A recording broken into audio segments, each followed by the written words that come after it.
See, help me pick a color in the background there. I'm just trying to change the color of that light. I don't know, maybe blue?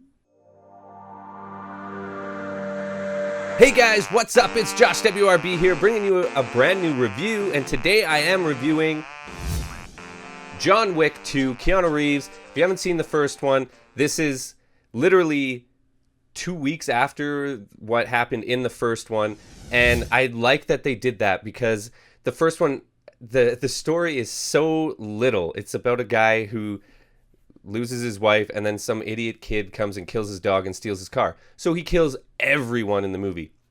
This one, the story is about as pointless as that as well. Like, at least in the first one, he had more reason. This one, there's not really as much reason to have this movie be what it is. But with that being said, it doesn't matter because it's an action movie, and this universe that this movie lives in is very fictional. Like, there's no way a world like this could ever exist. So it doesn't take itself too seriously, and it is very self-aware movie. It knows it's being crazy, and there's parts where characters actually almost look at the camera and say, who does that? That's just crazy. And it totally is. This whole movie is super crazy. It's a popcorn flick. If you go in thinking any different, that you're going to get, well, you do get more in the sense that you get to know this world and its rules and stuff like that. And I think that's really cool because a lot of the things that happened in the first one where people would ask, are you working again? And stuff like that. That happened way too much in this movie. And I guess, obviously, it's to go to show that he was the big assassin and everyone knew his name in this world.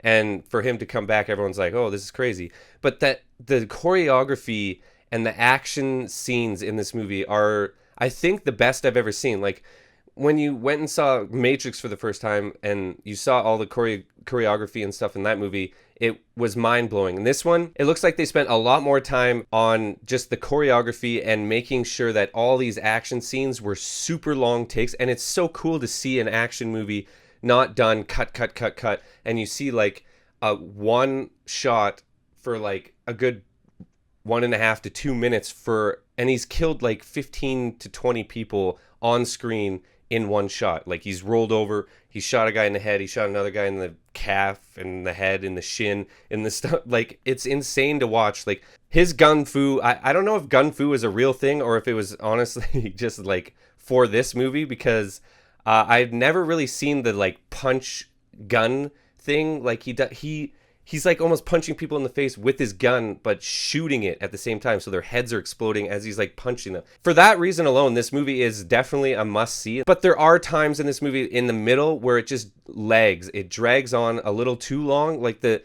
running time of this movie, and I think of most, or if not all, action movies that don't really have much to do in the middle should really just cut out the dark meat. Like this one, the running time was over 2 hours. And I think if they just brought that down to like, I don't know, an hour 45, something like that. All the boring parts in the middle that really didn't do too much to the story at all. I really liked how they broke into the story parts. Like, from action to story, like there's this building where you're, like in the first one, the hotel, you're not allowed to fight or conduct business in the hotel. So there's a lot of parts in this movie where they'll run to the hotel for like sanctuary, and that's the like downtime in between like crazy action scenes. It's really cool to see like John Wick does follow at least a small amount of rules, and he's not just out to kill absolutely everyone, even though it looks like it. So after killing like 50 people, it just stops, and then they have to like talk to each other and stuff like that. So it was kind of funny, and this movie is a lot funnier than I thought it was going to be.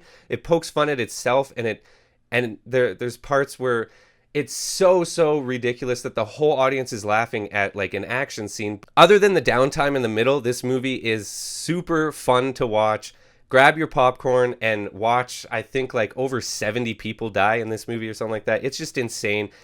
Don't go in thinking anything other than that.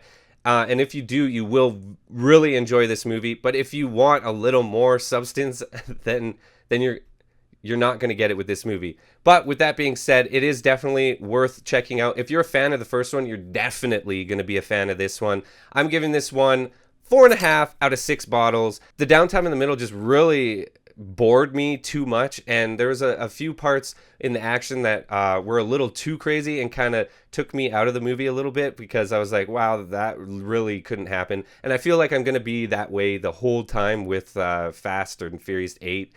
But yeah, before I go, I wanted to ask you guys, what movie are you planning to see this weekend? Lego Batman, John Wick 2. There's a whole bunch of other movies that are out as well. Let me know down in the comments what movies you guys want to see this weekend. Thank you so much for stopping by. We'll see you next time.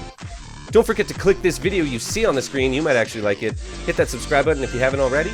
Have a nice day, guys.